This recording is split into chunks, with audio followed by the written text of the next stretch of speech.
여러분, 오늘의 주제는 이적시장 용어입니다. 이적시장은 한 시즌에 보통 2번이 열리게 되는데요. 여름 이적시장은 시즌이 종료된 6월부터 새 시즌이 시작하기 바로 전날 오후 5시까지입니다. 그리고 겨울 이적시장은 1월 1일부터 1월 31일까지 시즌 중에 열리게 됩니다. 먼저 이적에 있어서 가장 기본적인 건 선수를 사고 파는 두 구단 그리고 선수 이렇게 3자가 모두 합의가 완료됐을 때 성사가 되는 겁니다. 선수가 아무리 원해도 구단에서 반대를 하면 갈 수가 없는 경우가 있고 구단에서는 원하지만 선수가 원하지 않는 경우에는 이적이 성사되지 않는 경우도 있습니다. 그래서 그냥 루머로 끝나는 경우도 많죠. 이적의 종류에는 크게 3가지가 있습니다. 완전 이적, 임대 이적, 스왑딜. 완전 이적은 말 그대로 완전히 이적을 하는 거예요. 한 구단이 어떤 선수에 대한 이적료를 지불하고 그 선수를 완전히 데려오는 겁니다. 임대 이적은 말 그대로 또 선수를 잠시 빌려오는 건데요. 이때는 선수의 몸값을 지불할 필요는 없지만 선수 주급을 일부 부담하거나 임대료를 지불하는 방식으로 특정 기간 동안 선수를 잠시 빌려와서 쓰게 됩니다. 보통 임대 계약 기간은 6개월에서 1년으로 하고 임대 계약 기간이 종료가 되면은 이 선수는 본 구단으로 돌아가는 것이 원칙입니다. 임대 기간이 종료가 됐을 때 양 구단이 합의하에 완전히 이적하는 경우도 종종 있죠. 마지막으로 스왑딜, 선수를 맞교환하는 건데요. 별도의 이적료 없이 양 구단의 합의하에 두 선수를 맞교환하는 겁니다. 하지만 이 같은 경우에는 선수의 경기력, 선수의 몸값, 선수의 주급을 고려했을 때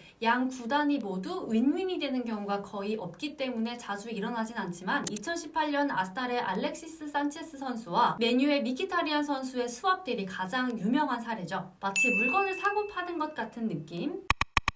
자, 그럼 이번에는 계약을 하는데 세부적인 내용과 관련된 용어에 대해서 살펴보도록 할게요. 먼저 주급. 우리는 급여를 따질 때 월급, 연봉을 주로 얘기를 하지만 해외에서는 주급으로 많이 책정을 합니다. 선수들의 주급은 정말 어마어마하죠. 최근 토트넘으로 임대 이적한 가레스 벨 같은 경우에는 일주일 동안 골프 연습만 해도 통장에 10억이 꽂힌다는 주급 10억이죠. 현재는 레알 마드리드에서 토트넘으로 임대 이적한 상태인데요. 레알 마드리드에서 5억, 토트넘에서 5억이라는 주급을 부담하고 있습니다. 레알 쪽에서는 가레스 베일의 이 10억이라는 주급이 재정상 조금 부담이 있기 때문에 가레스 베일이 토트넘에서 활약해서 완전히 이적하기를 바란다고 합니다. 그리고 계약 조항에는 보너스, 옵션이라는 것도 추가될 수 있는데요. 몇 회 이상 출전 시 보너스 얼마, 몇 골 넣으면 얼마, 한 골당 얼마, 도움 하나당 얼마 이런 식으로 옵션을 추가할 수 있습니다. 상대적으로 주급이 낮고 연봉이 낮은 선수에게는 기본 연봉보다 이런 옵션 수당이 굉장히 쏠쏠하다고 합니다. K리그에서는 2021 시즌부터 승리 수당이 K리그 1에서는 100만 원, K리그 2에서는 50만 원으로 상한선이 정해지긴 했지만 2020 시즌까지는 한 경기를 이기면 한 선수당 800만 원까지 받아간 사례가 있었다고 하죠. 전북의 경우에는 2020년에 19번의 승리가 있었는데 기본적으로 한 경기당 승리 수당이 100만 원이라고 했을 때 19경기를 이기면 최소 1,900만 원을 받았다는 겁니다. 그런데 여기서 조금 어려운 경기에서는 이번 경기에 이기면 200만 원, 300만 원 이런 배팅을 하기도 한다는데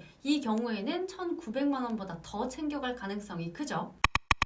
자, 지금부터는 조금 어려운 용어일 수 있습니다. 바이아웃 많이 들어보셨죠? 하지만 선수를 데려오고 말고가 중요하지 나에게 이런 용어는 중요하지 않아 하고 넘어가신 분들 계실 텐데요. 별로 어렵지가 않아요. 선수에게는 바이아웃 금액이라는 조항이 붙는데요. 바이아웃은 경제 용어인데요. 경제 용어에서는 인수 조항이라고 합니다. 즉 정해진 돈만 내면 이 선수를 인수해 올 수 있는 것을 뜻하죠. 초반에 제가 이적의 가장 기본은 양 구단 그리고 선수의 합의라고 했지만 어떤 선수를 원하는 구단이 이 바이아웃 금액을 지불하면 선수가 소속된 구단과 합의할 필요 없이 바로 데려올 수 있습니다. 이 금액을 지불하면 소속 구단은 무조건 수락을 해야 합니다. 그러니까 바이아웃 금액은 엄청나게 높게 천문학적인 금액으로 책정될 가능성이 높겠죠. 2017년 여름 이적 시장에서 파리 생제르맹은 네이마르라는 선수를 바이아웃 금액을 지불하고 데려왔는데요. 원 소속팀인 바르셀로나가 네이마르에게 책정한 바이아웃 금액은 2억 2,200만 유로였습니다. 당시 한화로는 약 2,951억 원이었는데요. 엄청난 금액이었죠. 이번 시즌 아스날도 토마스 파티 선수를 데려올 때 아틀레티코 마드리드에 682억이라는 바이아웃 조항 금액을 지불하고 데려왔습니다. 반대로 바이백 조항도 있습니다. 선수를 이적시킬 때 바이백 조항을 넣을 수가 있어요. A라는 구단이 B 구단으로 선수를 이적시켰는데 있었는데 이 선수가 갑자기 엄청난 활약을 하는 거예요. 다시 데려오고 싶잖아요. 이때 넣어놓은 바이백 조항을 이용해서 특정 금액을 지불하고 데려올 수 있는 겁니다. 그래서 팬들은 바이백 조항을 넣어놓고 데려오는 선수를 별로 좋아하지 않는 거죠. 잘하면 다시 빼앗길 수 있는 선수니까 바이백 조항 역시 바이아웃 조항과 마찬가지로 특정 금액을 지불하면 거절할 수 없이 무조건 받아들여야 합니다. 그리고 계약이 성사되는 과정에 하이제킹이라는 단어도 많이 들어봤을 텐데요. 최근 김민재 선수의 토트넘 이적설에 있어서 첼시의 하이제킹이 우려된다라는 기사가 떴습니다. 하이제킹은 운행 중인 항공기를 불법으로 납치하는 행위를 뜻하는데 스포츠에서 하이제킹은 영입을 추진하는 선수를 다른 구단이 중간에 가로채는 것을 의미합니다. 본래의 뜻도 그렇고 중간에 가로챈다는 것이 조금 나쁘게 보일 수는 있습니다. 그리고 손흥민 선수의 활약으로 부쩍 한국 팬이 늘어난 토트넘 팬의 입장에서는 이 김민재 선수가 온다는 것에 첼시가 가로챈다면 굉장히 화가 날 수 있는 선수지만